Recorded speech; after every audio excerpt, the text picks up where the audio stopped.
Magandang gabi.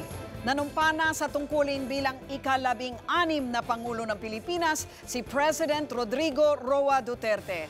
Sa mga nababahala raw sa kanyang estilo ng pamumuno, tiniyak ni Digong na alam niya ang mga limitasyon ng kanyang kapangyarihan at igagalang niya ang batas. Inilatag na rin agad ni Pangulong Duterte ang mga direktiba sa kanyang mga kalihim.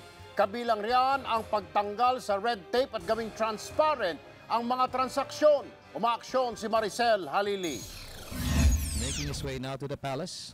Suot ang simpleng barong. Dumating sa palasyo ng Malacanang para sa kanyang inaugurasyon si President Rodrigo Duterte.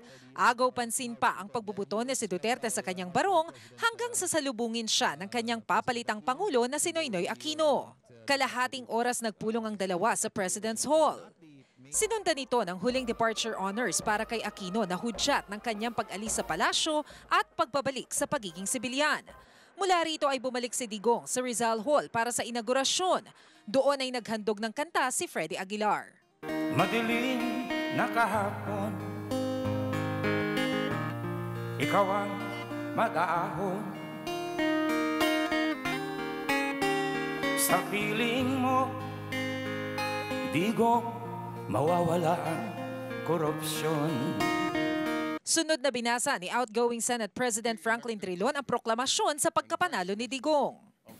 And by virtue thereof, to proclaim Rodrigo R. Duterte as the duly elected President of the Republic of the Philippines. Kasama ni Duterte sa entablado ang kanyang mga anak sa panunumpa na pinangasiwaan ni Associate Justice Bienvenido Reyes. Ang bunsong anak ni Digong na si Veronica ang humawak sa Biblia.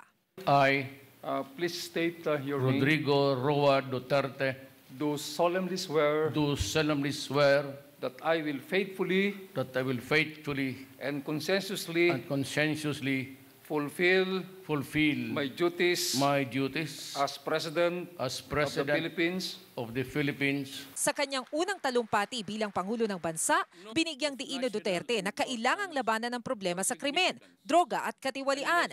Pero mas mabigat daw na hamon ang kawalan ng tiwala ng mga mamamayan sa pamahalaan.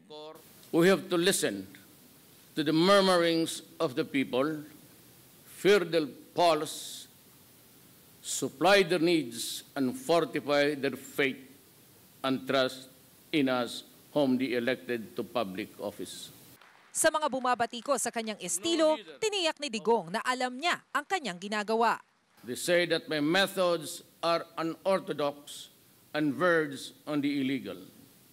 In response, let me say this. As a lawyer and a former prosecutor,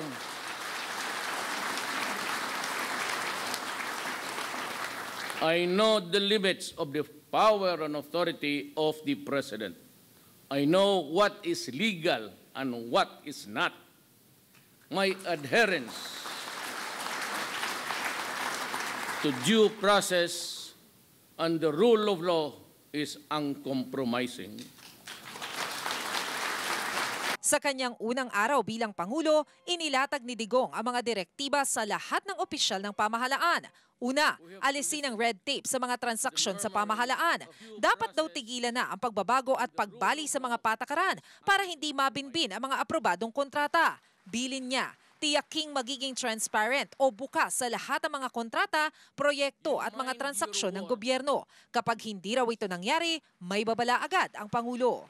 Do them and we will work together. Do not do them, we will part sooner than later.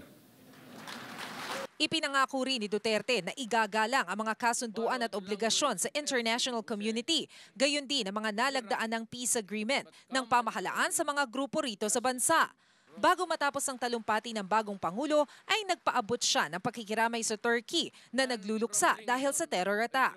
Nanawagan din si Digong ng pagkakaisa sa pagharap sa bago niyang tungkulin. I am here because I love my country and I love the people of the Philippines. I am here, why? Because I am ready to start my work for the nation. Pinangunahan din ni Pangulong Duterte ang sabay-sabay na panunumpa ng mga bagong opisyal ng pamahalaan. Binigyan din siya ng full military honors. Sa kanya ginawa ang tradisyon ng pagpanik sa hagdan ng Malacanang na simbolo ng simula ng kanyang pamumuno. Matapos ang buong seremonya, isinagawa na ang kauna-unahang pulong ng mga bagong talagang miyembro ng gabinete ng Administrasyong Duterte. Mula dito sa Palasyo ng Malacanang, umaaksyon. Maricel Halili, News 5. Be sure to come back. News 5 everywhere. Copyright 2016.